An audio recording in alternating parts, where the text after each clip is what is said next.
함께하는 교회 모든 성도들을 주님의 이름으로 사랑하고 축복합니다. 오늘 우리에게 주신 하나님의 말씀은 예레미야 5장 1절부터 9절까지의 말씀입니다. 오늘 하나님께서 이 큐티의 말씀을 통해서 우리의 신앙의 삶과 본질이 무엇인지를 밝히 알려주실 줄 믿습니다. 우리 함께 말씀 보도록 하겠습니다. 너희는 예루살렘 거리로 빨리 다니며 그 넓은 거리에서 찾아보고 알라. 너희가 만일 정의를 행하며 진리를 구하는 자를 한 사람이라도 찾으면 내가 이 성읍을 용서하리라. 그들이 여호와께서 살아계심을 두고 맹세할지라도 실상은 거짓 맹세니라. 여호와여, 주의 눈이 진리를 찾지 아니하시나이까. 주께서 그들을 치셨을지라도 그들이 아픈 줄을 알지 못하며 그들을 멸하셨을지라도 그들이 징계를 받지 아니하고 그들의 얼굴을 바위보다 굳게 하여 돌아오기를 싫어하므로 내가 말하기를 이 무리는 비천하고 어리석은 것뿐이라. 여호와의 길 자기 하나님의 법을 알지 못하니 내가 지도자들에게 가서 그들에게 말하리라. 그들은 여호와의 길 자기 하나님의 법을 안다 하였더니 그들도 일제히 멍에를 꺾고 결박을 끊은지라. 그러므로 숯불에서 나오는 사자가 그들을 죽이며 사막의 이리가 그들을 멸하며 표범이 성읍들을 엿본즉 그리로 나오는 자마다 찢기리니 이는 그들의 허물이 많고 반역이 심하니이다.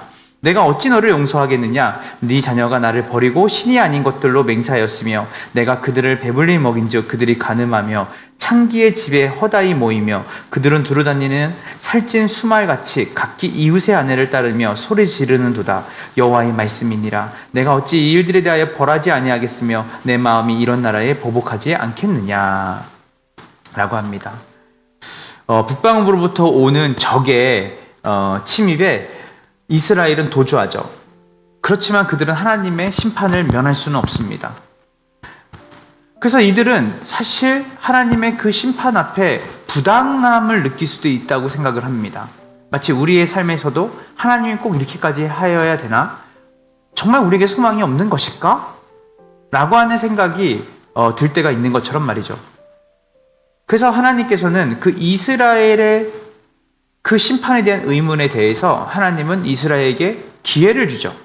기회라기보다는 그들의 실상을 그들이 알라는 것이에요.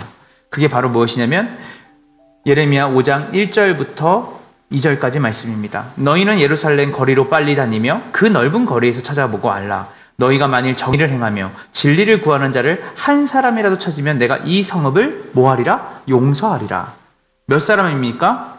이 넓은 거리, 이 예루살렘의 그 큰 거리에서 단 한 사람이라도 너희가 정의를 행하고 진리를 구하는 자를 찾으면 내가 너희를 뭐하리라? 용서하리라 라고 합니다.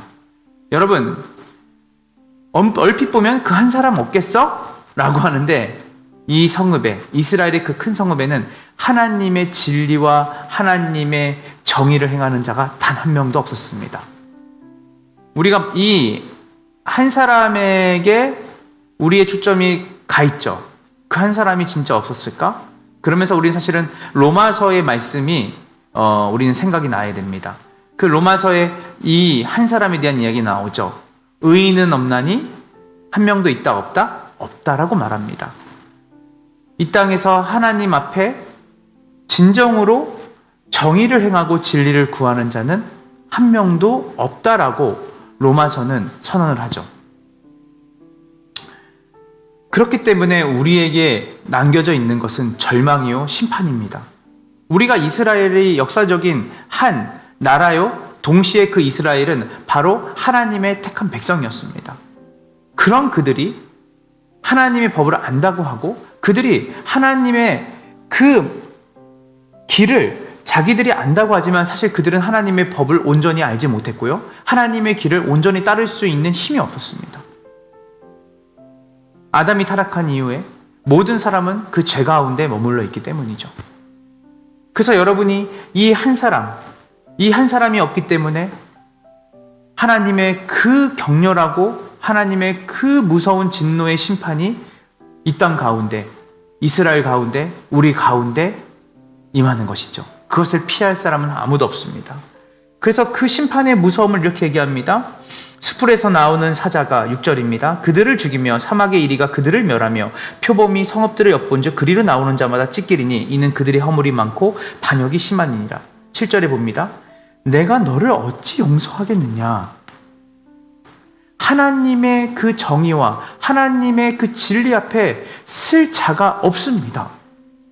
하나님의 엄준하고 하나님의 엄의한 그 심판만이 이 땅 가운데 있는 우리 모두에게 기다릴 뿐인 것이죠. 마치 이스라엘처럼요. 그런데요, 이 한 사람에 대한 이야기, 이 무너져 내리는 이 나라, 이 무너져 내려가는 이 죄 많은 세상 가운데 어디를 둘러봐도 하나님의 기준에 합당한 자가 한 명도 이 땅 가운데 존재하지 않았는데 누가 오셨죠? 바로 하나님의 그 진리와 하나님의 정의를 온전히 따르고 만족하게 하는 유일한 사람, 하나님이시지만 유일한 사람의 몸으로 이 땅 가운데 오셔서 우리의 의와 우리의 누더기와 같은 삶이 아니라 하나님으로부터 오는 그 참된 진리와 정의를 온전하게 이루신 예수 그리스도, 그 한 분이 바로 이 무너져가는 세상, 바로 하나님의 심판을 피할 수 없는 이 땅 가운데 있는 모든 사람들을 대신해서 구원하는 일들을 그 분이 하시는 것이죠. 그래서 로마서 5장 17절부터 19절은 이렇게 얘기합니다. 한 사람의 범죄 행위 때문에 모든 사람이 유죄 판결을 받았습니다. 바로 아담이죠. 그 아담 아래 있는 모든 사람들은 하나님의 심판을 피할 수 있는 실력과 그 안에 가지고 있는 거룩과 진리와 정의가 없습니다. 그러나 이제는 그 한 사람, 또 다른 한 사람이죠. 그 한 사람의 의로운 행위 때문에 모든 사람이 의롭다 인정을 받아서 생명을 얻게 되었습니다. 그 한 사람이 바로 누구죠? 바로 예수 그리스도입니다. 그래서 5장 18절은 우리에게, 로마서 5장 18절은 많은 것들을 이야기합니다. 바로 우리가 그 한 사람이 되어서 세상을 바꾸자? 우리가 그 한 사람이 돼서 우리가 하나님을 만족하는 사람이 되자? 그럴 수 없습니다. 바로 그 한 사람은 오직 예수 그리스도밖에 없기 때문입니다. 그렇기 때문에 하나님의 심판은 동시에 동전의 양면처럼 우리에게 구원을 이야기합니다. 심판은 우리의 실상과 우리의 실존을 낱낱하게 해부하는 것이죠. 우리에게 소망이 있습니까? 소망이 없다는 것을 깨닫게 하는 것입니다. 우리에게 하나님을 만족시킬 수 있는 의로움이 나올 수 있습니까? 그럴 수 없다는 것을 우리는 깨닫게 되는 것이죠. 그러면 전적으로 우리는 부르짖는 것입니다. 누가 우리를 구원할 것입니까? 누가 하나님과 우리 사이에 그 다리에 중간에 서서 하나님께로 우리를 인도할 것입니까? 무너져 내려가는 이 땅 가운데 그 예루살렘 성읍의 한복판에 하나님의 그 심판을 맞이하는 우리 가운데 앞에 서서 우리를 위해 중보하고 우리를 구원할 사람이 누굽니까? 바로 예수 그리스도 한 분뿐이 없으십니다. 그렇기 때문에 오늘 우리는 적극적인 사고방식과 어떤 도덕과 윤리주의에 빠져서 우리가 그 한 사람이 되기를 원합니다라고 외치기 이전에 오직 그 예수 그리스도만이 유일한 그 한 사람이시고 그분과 연합되지 않고서는, 그분과 접붙임 바 되지 않고서는, 그리고 그분과 연합되었지만 그분의 이루신 일을 통해서 연합이 되었지만 그 연합된 사실을 우리가 깨닫지 못하고 끊임없이 그 연합의 풍성함 속에 그분과 동행하고 그분과의 친밀한 사랑의 관계에 들어가지 않는다면 우리는 결코 하나님의 그 구원을 이 땅 가운데 보여줄 수 없을 것이고요. 그 유일한 한 사람이신 그 예수 그리스도, 이 땅에 구원을 줄 수 있는 유일한 한 사람이신 그 예수 그리스도를 우리는 우리의 힘과 능력이 아니라 오직 예수님과의 깊은 연합을 통해서만 우리가 그 구원을 보여주고 그 구원을 가져오신 예수님께 이 모든 세상의 심판 앞에 서 있는 사람들을 인도할 수 있다는 것을 믿으시기 간절히 소망합니다. 요한복음 15장 4절부터 5절까지의 말씀에는 이렇게 되어 있습니다. 내 안에 머물러 있으라. 그리하면 나도 너희 안에 머물러 있겠다. 가지가 포도나무에 붙어있지 아니하면 스스로 열매를 맺을 수 없는 것 같이 너희도 내 안에 머물러 있지 아니하면 열매를 맺을 수 없다. 나는 포도나무요 너희는 가지이다. 사람이 내 안에 머물러 있고 내가 그 안에 머물러 있으면 그는 많은 열매를 맺는다. 너희는 나를 떠나서는 아무것도 할 수 없다. 이 복된 주말 아침 사랑하는 우리 함께하는 교회 모든 성도들의 삶의 영역 안에 하나님의 진리를 구하고 정의를 행하는 자 어딨냐? 라고 하나님이 그 영역 안에, 여러분의 삶의 영역 안에 물으실 때 여러분이 말씀하십시오. 주님, 그 정의와 진리를 충족하신 예수 그리스도가 내 안에 계십니다. 그 예수 그리스도를 제가 믿습니다.